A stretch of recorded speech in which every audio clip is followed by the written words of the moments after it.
যারা আইসিডিএস বা পঞ্চায়েতের জন্য প্রস্তুতি নিচ্ছ তারা অবশ্যই ক্লাসটিকে শেষ পর্যন্ত দেখো। চলো আজকের ক্লাস শুরু করা যাক। আজকের ক্লাসের প্রথম প্রশ্ন হলো, খসড়া কমিটির চেয়ারম্যান কে ছিলেন? এই প্রশ্নের উত্তর হয়ে যাবে ডক্টর বি.আর. আম্বেদকর।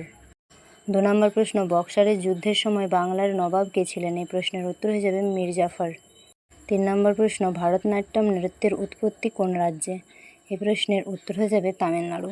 4 নম্বর প্রশ্ন, পঞ্চতন্ত্র এর রচয়িতা কে? এই প্রশ্নের উত্তর হয়ে যাবে বিষ্ণু শর্মা। 5 নম্বর প্রশ্ন, ভারতের কোন রাজ্যে 2 কক্ষ বিশিষ্ট বিধানসভা নেই? প্রশ্নের উত্তর হয়ে যাবে রাজস্থান। 6 নম্বর প্রশ্ন, ভারতের প্রথম জনগণনা সম্পূর্ণভাবে কোন সালে পরিচালিত হয়? এই প্রশ্নের উত্তর হয়ে যাবে 1881 সালে। ক্লাসটি যদি তোমাদের ভালো লেগে থাকে অবশ্যই লাইক, কমেন্ট, শেয়ার করে দিও। চলো 7 নম্বর প্রশ্ন আছে, 3/5 + 2/5 সমান কত? এই নিয়মটি আগের একদিন ক্লাসে করিয়েছি, তাই তোমাদের বুঝতে আশা করে অসুবিধা হবে না। দেখো 3 + 2/5 হবে, কারণ দুটো 5 থেকে একটা 5 কমন নেওয়া হবে, তাই একটি 5 হবে। তাহলে 3 + 2/5, আর 3 + 2 সমান হচ্ছে 5, 5/5, আর 5/5 মানে কাটাকাটি করে করে কত হচ্ছে 1, তাহলে এই প্রশ্নের উত্তর হয়ে যাবে 1। 8 নম্বর প্রশ্ন, 7/8 - 3/8 সমান কত?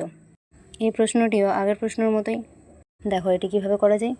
7 - 3/8, দুটো আর 8 থেকে একটা 8 কমন নেওয়া হয়েছে। 7 থেকে 3 মাইনাস হলে কত থাকে? 4, 4/8, 4/8 মানে 1/2, তাহলে এই প্রশ্নের উত্তর হয়ে যাবে 1/2। দেখো পরের প্রশ্ন 9 নম্বর কি আছে, 18, 30 ও 42 এর গসাগু নির্ণয় করো। এরকম প্রশ্ন উত্তরেই আইসিডিএস ও পঞ্চায়েত পরীক্ষায় আসতে দেখা যায়, তাই অবশ্যই প্রশ্ন উত্তরগুলি প্র্যাকটিস করেছি। আশা করি এর মধ্যে থেকেই পরীক্ষাতে কমন পেয়ে যাবে। দেখো 18, এটি কীভাবে ভাঙা যায়? 2 × 3 × 3, 3 দুগুণে 6, আর 6 3 18। আবার 30কে কী দিয়ে ভাঙা যায়? 2 × 3 × 5। একই রকমভাবে 42কে কীভাবে ভাঙা যায়? 2 × 3 × 7। দেখো এখানে 2 কিন্তু সবগুলোতে আছে, তাই 2 এখানে নেওয়া হবে, আর 3 সবগুলোতে আছে, তাই 3 নেওয়া হবে, কিন্তু 5 আর 7 সবগুলোতে নেই, তাহলে 2 × 3 হলো, 2 × 3 সমান 6, তাহলে প্রশ্নের উত্তর হবে 6।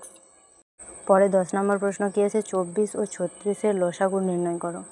দেখো এখানে 24কে কীভাবে ভাঙা যায়? 2 এর কিউব × 3, 2 এর কিউব মানে কত? 2 × 2 × 2, মানে 2 দুগুণে 4, 2 গুণে 8, আর 8 3 24। তেমনই 36কে 2 এর স্কোয়ার এবং 3 এর স্কোয়ার, মানে 2 × 2 × 3 × 3, মানে 2 দুগুণে 4, 4 3 12, আর 12 3 36। তাহলে লসাগু কী আছে? দেখো 24 আর 36-এর মধ্যে যে ভাঙা হয়েছে তার মধ্যে 2 এর কিউব একটাতে আছে, 24-এ যেহেতু 2 এর কিউব আছে আর 2 এর স্কোয়ার আছে, যেহেতু 2 এর কিউবটা বড়ো তাই 2 এর কিউবকে ধরে নিতে হবে। আবার একটাতে আছে 3 আর একটা হচ্ছে 3 স্কোয়ার, যেহেতু 3 স্কোয়ার বড়ো তাই 3 স্কোয়ারকে ধরে নিতে হবে। তাহলে 2 এর কিউব সমান 8, আর 3 স্কোয়ার মানে হচ্ছে কত? 9, তাহলে 8 আর 9 কত হয়? 72, তাহলে এই প্রশ্নের উত্তর হয়ে যাবে, মানে লসাগু হয়ে যাবে কত? 72। চলো পরের প্রশ্ন কি আছে, 11 নম্বর, এ এর ভাই হচ্ছে বি, বি এর বোন সি, সি এর বাবা ডি, তাহলে ডি এর সঙ্গে এ এর সম্পর্ক কি? এর উত্তর কী হয়ে যাবে? বাবা। চলো পরের প্রশ্ন কী আছে, 12 নম্বর, 2, 4, 8, 32, পরের প্রশ্ন মানে পরের সংখ্যাটি কি হবে? তো এটি কী হয়ে যাবে? 2 এর পর আছে 4, 4 এর পর আছে 8, 8 এর পর আছে 32, বুঝতে পারছো ডবল হয়ে যাচ্ছে, 2 এর ডবল 4, 4 এর ডবল 8, 8 এর ডবল 32, তাহলে 32 এর ডবল কত? 64। এই প্রশ্নের উত্তর হয়ে যাবে 64। পরের প্রশ্ন কি আছে, ডি ও জি ডগ সমান জি ও ডি গড হলে টি ও পি টপ সমান কত? দেখো এটা ভালো করে দেখলেই বুঝতে পারবে, শেষের দিক থেকে করা হয়েছে, মানে জিটা প্রথমে করা হয়েছে, ওটা তারপরে, আবার ডিটা শেষে করা হয়েছে, সেরকম এটাও এরকমভাবেই হবে। প্রথমেরটা হবে শেষে, মাঝেরটা মাঝে থাকবে, আবার শেষেরটা হবে প্রথমে, তাহলে টি ও পি টপ সমান পি ও টি পট। আজকের ক্লাস এখানেই শেষ।